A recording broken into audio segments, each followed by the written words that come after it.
and welcome to my YouTube channel. I'm Laura Rose, and today I'm going to be doing a book review on The Well of Ascension by Brandon Sanderson, which is the second book in the Mistborn trilogy. So let's get started. There are no spoilers for The Well of Ascension in this video, but if you haven't read The Final Empire, which is the first in the series, you should go read that first because I will reference both books. Whether you've read it or not though, you should go and check out my review. The Well of Ascension takes place a year after the fall of the Lord Ruler and Kelsier's death, and it follows the same characters that we recognize from the last book. So Vin is our heroine, and it focuses a lot on her relationship with Elend, so we get a lot of Elend as well. And there's also a pretty big emphasis on Sazed. Sanderson also adds a couple new characters into this book, a couple of which who are female. I'm very excited about that. It really rounds out the cast so much better, I think, to have a mixture of male and female characters, because if you watched my last video, you know I was kind of disappointed in how many men were on this awesome crew and no women. But he definitely redeems himself in this book, so thank you, Sanderson, for the ladies. So the book follows our cast of characters as they try to deal with the realm after the fall of the Lord Ruler.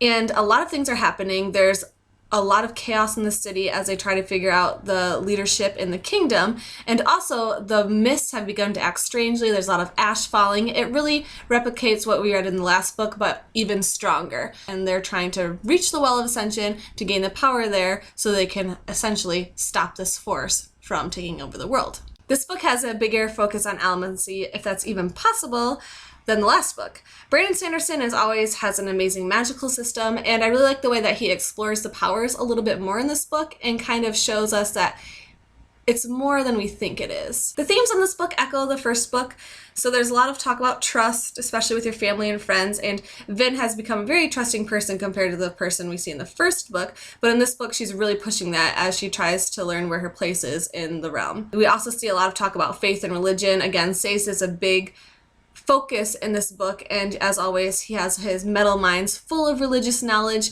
And also there's another big theme of societal structure. So in the last book it was the Ska versus the noblemen. That really leads into this one as well, but we see a bigger mix of it in the politics because Elend is on the throne and he's trying to keep his hold on the throne, and there's a lot of politicking in this book, almost too much. So that leads into what I think about this book. Overall, this is a good book. I can see why people like it. There are a lot of great characters, but I was bored.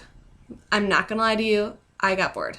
Part of the problem for me was there's a lot of focus on the inner conflict in this book. So a lot of focus on Vin's inner conflict, a lot of focus on Elend's inner conflict, a lot of focus on Sazed's inner conflict, and after a while, I felt like I wanted to tell the author, I get it.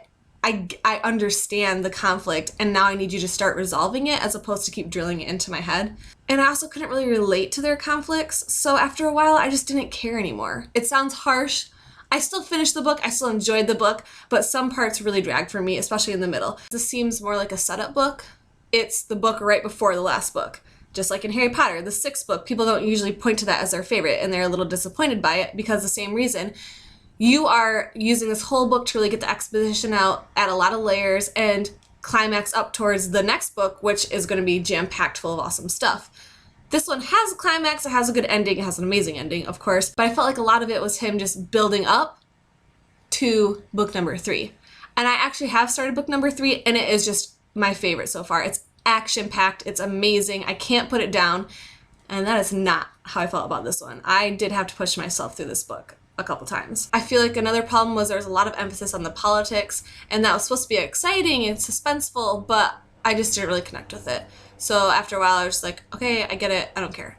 While there were some bad parts, there were also a lot of good parts, my favorite being the creatures that Brandon Sanderson talks about and how their way of life works in the book and how it affects the people in the book. We were introduced to Kandra in the last book, just a little bit, and he really explores them in this book, and even more so in number 3. But I love the Kandra, I think they're so interesting, and Vin's relationship with her Kandra is a big focus in this book, and that's really what pushed me through the plot.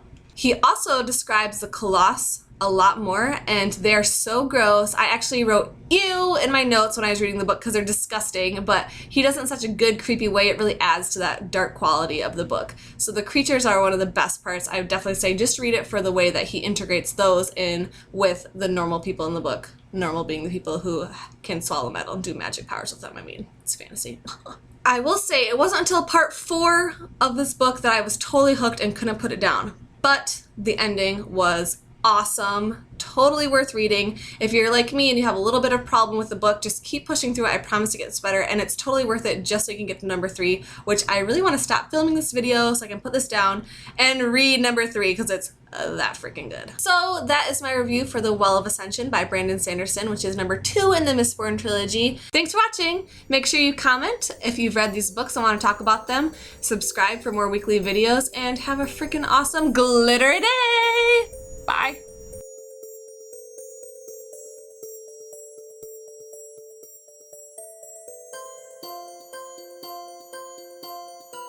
I wish you guys knew how many times I have to pause for sound because of how fucking loud the cars are outside my window. It's so annoying. Like, I can't.